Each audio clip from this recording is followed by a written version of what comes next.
샬롬, 2024년도 마지막 날을 맞이합니다. 한 해 동안에도 하나님께서 베풀어 주신 은혜 앞에 감사와 영광을 돌려드리고 또 위더스 교회에 함께 하시고 또 여러 가지 영상 사역에 함께 하신 분들에게 정말 깊은 감사를 드립니다. 지난 한 해를 어떻게 살아왔는가를 당연히 생각할 수밖에 없는 하루일 것입니다. 어떤 결과를 맞이하게 됐든 간에 하나님께서 우리와 함께 하시고 또 하나님께서 우리 안에 예수 그리스도로 인해서 주신 거듭남의 삶이 있음을 신뢰하며 그것이 용기와 위로가 되기를 바랍니다. 오늘 함께 읽고 묵상할 말씀은 마태복음 18장 1절부터 3절 말씀입니다. 제가 읽어봅니다. 그때에 제자들이 예수께 나와 이르되 천국에서는 누가 크니이까? 예수께서 한 어린아이를 불러 그들 가운데 세우시고 이르시되 진실로 너희에게 이르노니 너희가 돌이켜 어린아이들과 같이 되지 아니하면 결단코 천국에 들어가지 못하리라. 아멘. 오늘 저는 이 말씀으로 2024년도의 영상 메시지를 마무리 짓고자 합니다. 그리고 내일은 신년 감사 예배를 드리면서 과연 우리가 한 해를 어떻게 살아갈까를 말씀을 통해 또 생각해 보고자 합니다. 오늘 함께 나눌 말씀의 제목은 거듭남과 회심이라는 제목입니다. 예수께서는 천국에 들어가는 것에 대해 돌이켜 이 어린아이들처럼 되지 않으면이라고 말씀하십니다. 여기서 돌이킨다는 것은 회개를 의미하며 어린아이처럼 된다는 것은 의존성을 나타냅니다. 따라서 주 예수께서 말씀하신 천국에 들어가는 것은 회개한 후 하나님을 신뢰하고 의존하며 살아가는 것을 의미합니다. 우리는 이 말씀을 바탕으로 예수 그리스도를 믿고 천국에 들어갈 것이라는 확신을 가지고 살아갑니다. 그래서인지 회심이라는 말과 거듭남이라는 것에 대해 거의 구분하지 않는 경우가 많습니다. 어떤 의미에서는 회심과 거듭남이 동전의 양면과 같습니다. 그러나 예수님은 요한복음 3장에서 성령으로 거듭나지 아니하면 하나님 나라에 들어갈 수 없다고 말씀하였습니다. 또한 예수께서는 거듭남이 사람의 어떤 조건이나 행위와 관계없이 하나님께서 행하시는 것임을 분명하게 말씀하셨습니다.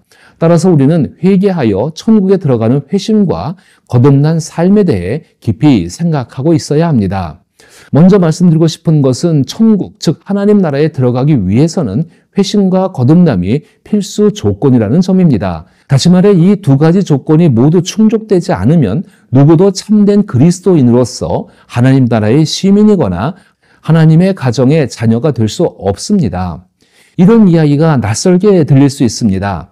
하나님 나라의 시민이 되는 것과 하나님 가정의 자녀가 된다는 것의 차이가 무엇인지를 물어볼 수 있습니다. 사실 우리는 하나님 가정의 자녀이자 동시에 하나님 나라의 시민입니다. 그러나 이것은 우리가 하나님 나라, 즉 천국에 들어간 이후에 완전하게 완성되어지는 모습입니다. 그때는 구분이 필요가 없을 것입니다. 그러나 우리가 이 땅을 살아가는 동안에는 예수 그리스도 안에서 하나님께서 베푸시는 사랑을 통해 하나님의 자녀로서의 삶을 살아야 하며 동시에 예수 그리스도를 통해 하나님께서 베푸시는 은혜를 통해 하나님 나라의 시민으로서의 역할도 수행해야 합니다.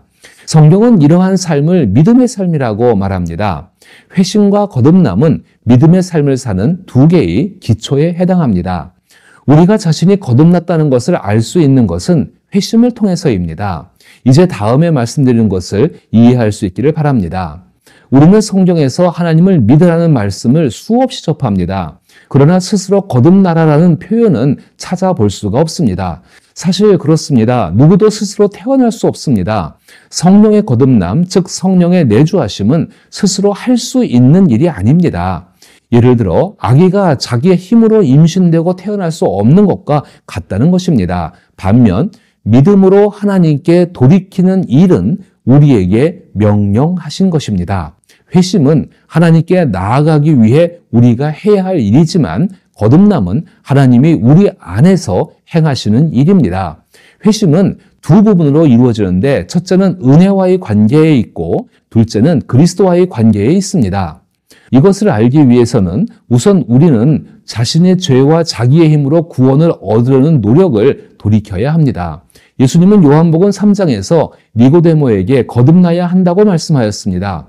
그리고 요한복음 4장에서는 예수님께서 니고데모와 정반대의 삶을 살고 있는 한 여인을 회심으로 부르시는 놀라운 사건이 등장을 하게 됩니다.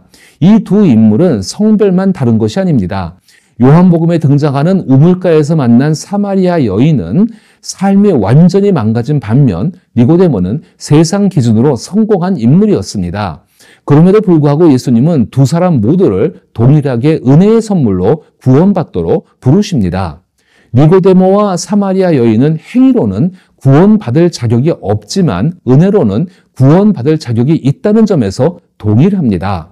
하나님 편에서 보실 때 삶이 아무리 착실하고 정돈되어 있어도 거듭나야 합니다. 반면 삶이 아무리 난잡하고 잦은 실패를 경험했더라도 거듭날 수 있습니다. 예수께서 우리에게 하시는 말씀은 모든 사람은 모든 사회적 지위나 성공 여부에 관계없이 하나님께 나갈 때는 똑같다는 것입니다. 하나님 앞에서는 모두 같은 처지라는 것입니다. 그래서 우리는 거듭나야 하며 거듭날 수 있다는 것입니다. 니고데모는 도덕과 성취로 스스로를 구원하려 했습니다. 그는 하나님처럼 행동하며 자신의 구주가 되려 했습니다. 요한복음 4장에 등장하는 우물가의 여인은 여러 번의 실패한 결혼과 인간관계에서 기쁨과 만족을 찾으려고 했던 사람입니다. 물론 그 결과 그녀에게는 세간의 오명이 따라 붙게 되었고 니고데모에게는 사회적 명예가 주어졌습니다. 그러나 하나님께서는 스스로 구원을 얻으려는 시도가 도덕이든 봉사이든 혹은 외모에 기반하든 상관없이 모두 동일하게 보신다는 것입니다. 결국 스스로를 구원하려는 것은 인간이 하나님의 자리에 서려는 시도라는 것입니다. 그러므로 겉보기에는 최고의 사람이나 최악의 사람이나 모두 똑같은 처지에 있으며 똑같이 하나님의 은혜가 필요하다는 것입니다. 아기의 임신과 출산에 있어 아기는 아무런 기여를 하지 않습니다. 아기는 저절로 생겨나거나 스스로 결정하여 태어나는 것이 아니기 때문입니다. 모든 것은 부모가 하는 일이며 아기의 행위와는 무관합니다. 구원을 받으려면 역설적으로 그 구원에 자신이 아무것도 기여할 수 없음을 분명히 인정하고 인식하고 있어야 합니다. 이 정도면 괜찮은 사람이니 구원도 내 힘으로 가능하다 생각하는 한 우리는 여전히 영적으로 눈이 멀어 있는 상태입니다. 그런 상태에서는 하나님 나라를 보거나 하나님의 은혜를 누릴 수가 없습니다. 그래서 회개가 필요합니다. 회개란 단순히 이런저런 죄를 뉘우치는 정도가 아닙니다. 성경은 사도행전 11장 18절에서 스스로 구원할 수 없는 것을 회개하는 것을 생명 얻는 회개라고 말합니다. 회심하기 위해서는 먼저 하나님의 은혜 앞에 회개하며 이렇게 고백해야 합니다. 지금까지는 제 능력으로 하나님께 구원을 얻으려 하였습니다. 이제 그것이 불가능함을 알기에 거저 베풀어 주시는 하나님의 은혜가 필요합니다. 라고 말입니다. 아마 이런 것에 대해서 가장 유명한 예로 종교개혁자인 마틴 루터를 들 수 있을 것입니다. 루터는 자신의 회심 과정을 이렇게 말했다고 합니다. 그는 로마서 1장 17절에 나오는 복음에는 하나님의 의가 나타나서 믿음으로 믿음에 이르게 하나니 기록된 바 오직 의인은 믿음으로 말미암아 살리라 한것 같으니라 라는 바울의 말을 이해하기 위해 고심했다고 합니다. 그를 괴롭힌 구절에는 복음에는 하나님의 의가 나타나서라고 기록되어 있는데 마침내 그 사실을 깨닫고 보니 하나님의 의는 믿음으로 말미암아 하나님께서 순전히 은혜와 자비로 우리에게 주시는 것임을 알게 되었다고 합니다. 그때부터 그는 거듭났다고 느꼈고 즉 열린 문을 지나 낙원에 들어섰다라고 외쳤다고 합니다. 루터는 율법과 복음의 차이를 이해한 후에야 비로소 돌파구가 열린 것입니다. 이제 그는 한쪽을 선택해야 되는 어려운 문제에서 벗어나 거듭난 사람으로 율법이 주는 은혜와 복음이 주는 은혜 모두를 가지고 살 수 있게 된 것입니다. 우리가 죄를 회개하고 하나님의 용서를 받으며 하나님께서 후하고 넉넉하게 베푸시는 복과 은총을 얻으려면 스스로 수양이나 공적을 쌓아 하나님 보시기에 의로운 삶을 살아야 한다고 생각할 수 있습니다. 그러나 이는 하나님 앞에서 하나님을 주인으로 모시고 살아가는 사람들에게 철저히 잘못된 생각입니다. 오히려 그러한 태도는 하나님께서 우리를 거듭나게 하신 은혜에 대해 죄와 악행을 저지르고 있었던 것입니다. 우리가 행하는 선행조차도 그 목적이 잘못되어 있을 때가 많습니다. 나는 좋은 마음으로 행했지만 다른 사람에게는 해가 될 수 있다는 것입니다. 하물며 하나님께는 어떻겠습니까? 하나님의 은혜로 이미 거듭나서 하나님 가정의 자녀이며 하나님 나라의 시민으로 살아가고 있는데 하나님과 사람들에게 잘 보여서 거듭남을 얻기 위함이라면 사람들에게 거듭난 착한 사람이라는 정체성을 만들어내기 위해서라면 하나님 행사를 하며 스스로를 구원하려는 의도에서 비롯된 것임을 우리는 깨달아야 합니다.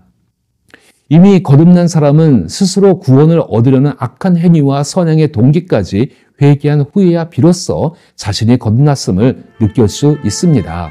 그리고 믿음으로 예수께 나아가 예수님께서 이루신 아름답고 영광스러운 일들을 보며 기뻐할 수 있습니다.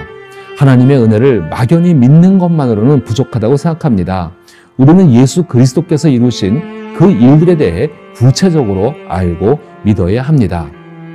회심은 하나님께 나아가기 위해 우리가 해야 할 일이지만 거듭남은 하나님이 우리 안에서 행하시는 일입니다. 자신이 전적으로 하나님의 은혜로 거듭난 사람임을 결단코 의심하지 마십시오. 또한 자신이 니고데모나 사마리아 여인과 같은 모습으로 성령으로 거듭나고자 했던 것을 회개하게 되기를 바랍니다. 그리고 한 해를 결산하며 그 결산이 어떤 내용이든 간에 이미 우리는 예수 그리스도로 인하여서 거듭난 사람임을 잊지 마시게 되기를 바라고, 이제 2025년도에는 거듭난 사람으로서 거듭난 사람의 삶을 더욱더 능력 있게 살아내기 위해서 기도하고 소망할 수 있기를 바랍니다. 그리고 또한 누구든지 하나님께서 베풀어 주시는 거듭남이 필요하다는 사실을 생각하며 우리에게 거듭남을 주시는 예수 그리스도를 전할 수 있기를 축복합니다. 한 해 동안에도 정말 감사했습니다.